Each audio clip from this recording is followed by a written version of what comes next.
Hey there, Matt Petrowski here. I am a software developer. I'm not a licensed architect. I'm not a civil engineer, and I'm definitely not a builder. My only claim to fame in the building industry is that my father was a general contractor, and I grew up on job sites and know a little bit about the whole process. I framed some walls when I was younger and put up some shingles, but other than that, I am doing this process as a process of discovery, but I'm going to be showing you everything that I learn about building a home and using SketchUp in order to do it. So let's get a little bit QWERTY. All right, so here we are in the model, and we are going to be taking a look at the putting together the floor plan. I didn't get to this point without actually having a floor plan, and there's multiple things that you can do in order to get used to a floor plan. I'm going to be going through the tools as I learned them and the things that I learned. There are some really wonderful resources on the website, on the internet, of course. If you're on YouTube, go to the SketchUp website, and they've got a series called SketchUp Essentials where they talk about each of the individual tools that we have up here and go through them. And it's really beneficial in order to learn those. But here's what I learned as a result of starting the floor plan. So before we can get to that stage, what we're going to do is, if I didn't already mention it, go look in the description below and look at the previous video that I shot about being able to move and being able to do it really fluidly as you're developing, because it really pays off in terms of being able to move. If you don't learn how to move, it's like walking. You need to be able to do that before you actually get into building your model successfully. So the floor plan, we're going to be using the rectangle tool that we have right here, and we're simply just going to be dragging out objects. Now, what I learned first and foremost is you can click a starting point and then click an ending point, and it will create that object. But in SketchUp, if you click to start with a tool and you don't actually finish with a second click, you're able to modify pretty much most everything. So as I drag this all the way down to the bottom, down here you can see that we've got these dimensions. Now I'm able to jump into this box or into this area by simply hitting the Tab key here on the Macintosh, and I believe it's the same on Windows as well. I am able to type in a value that I want for a particular room. Now, from what I've learned is an 18-foot by 18-foot might be a standard family room. In fact, one of the things you can do is go search Google for average family room size, or standard master bedroom size, or average kitchen.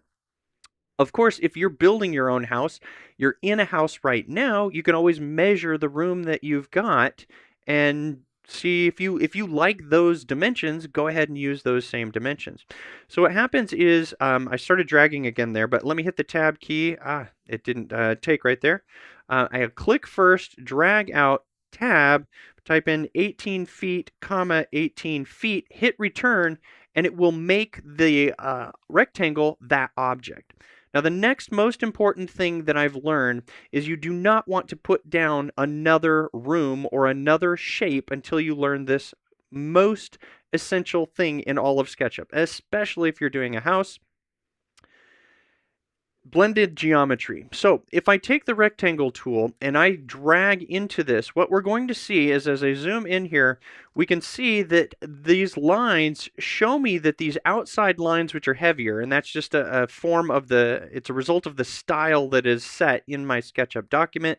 I think default I picked for a template was architectural. This may vary on yours from what I understand, because you can change the style. We'll get into styles as a later point. But the point being is, when I get to the move tool and start to move around my rooms, the squares and rectangles that I make for rooms, this is what's called blended geometry. And this is a no good deal for when you're doing your floor plan or anything in a model within SketchUp. So I'm going to undo that with Command Z or Control Z on Windows. And I'm going to double click. In fact, clicking twice and 3 times is important in SketchUp, knowing what you're going to do. You can see that right here I can click on get any given edge. I can get any given inside. If I click 2 times, it grabs this whole object, and sometimes you need to click 3 times. So a 3-time click will grab everything. Just recognize what gets grabbed by what turns blue. Now we are going to right click on this, and then we are going to choose this option right here, make group. This is so important even when you're putting down your floor plan. So as soon as I make that a group, that's a really nice thing to have, because any other object that I make will not, it doesn't get melded together. It doesn't become blended geometry. So let's make one other object. I'll hit the triangle tool, and let's say I'm going to make a kitchen, and let's say I want a really big kitchen, maybe the same size. Let's say a really big kitchen, 25 by 25 feet. So that is a huge kitchen, actually. And we'll take a look at how we can resize things down and do it precisely. I'm going to double click or triple click sometimes. I'm going to choose that all-important make group. Now, I'm not going to do all of my rooms here, because you can do that on your own when you're laying out yours.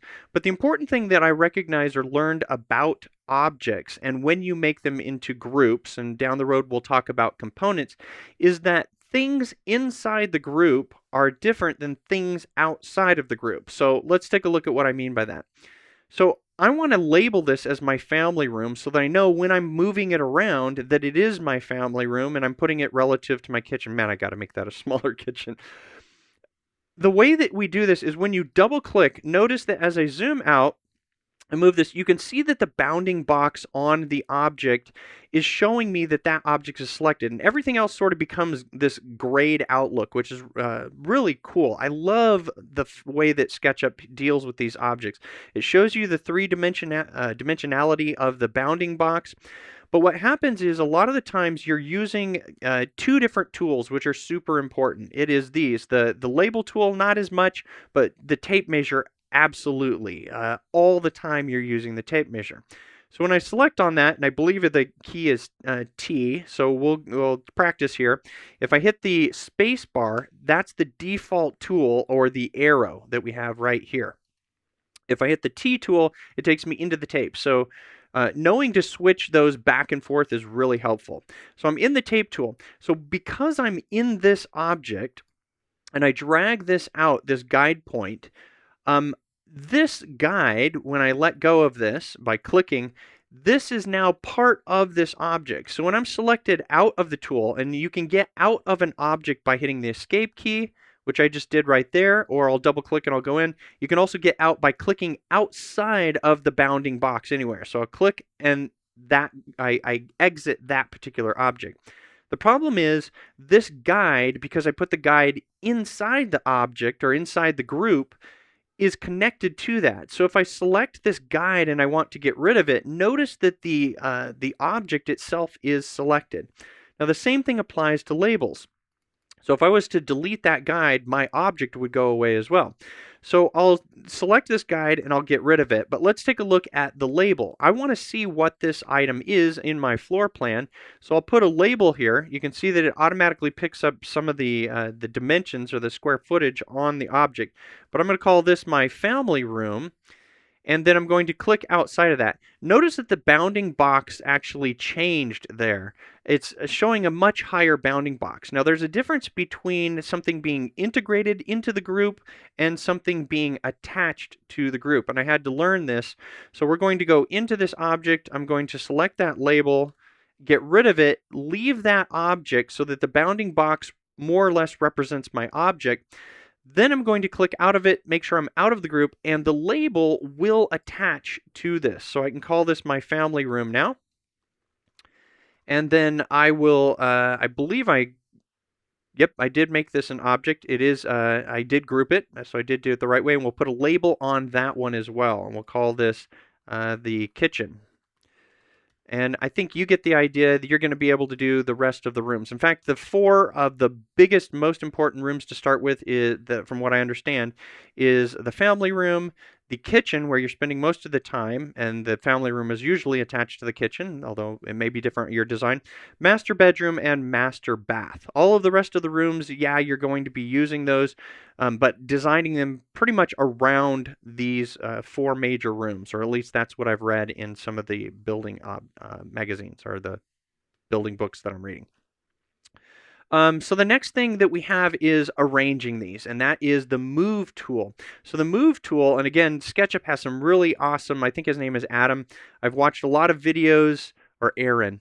I've watched a lot of their videos about the specific tools. Learning about the specific tools and what they do is really important. So at this floor plan stage, you now want to move things around, and I'm going to do that by selecting the Move tool. But before I do that, let's take a look at the difference. I can select an object, and if I select the Move tool, which I'm going to hit the M key right now, so it's going to switch to that tool.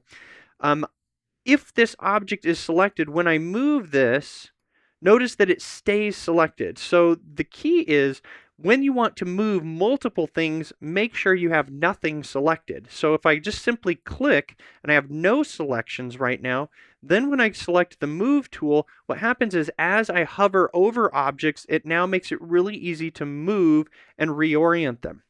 In fact, you can see these little pluses that it makes here on the different part of this object is it gives me this little protractor which allows me to simply click and I automatically get the rotate. So I don't have to go to the rotate tool. With the Move tool, I get rotation and moving it all in one fell swoop.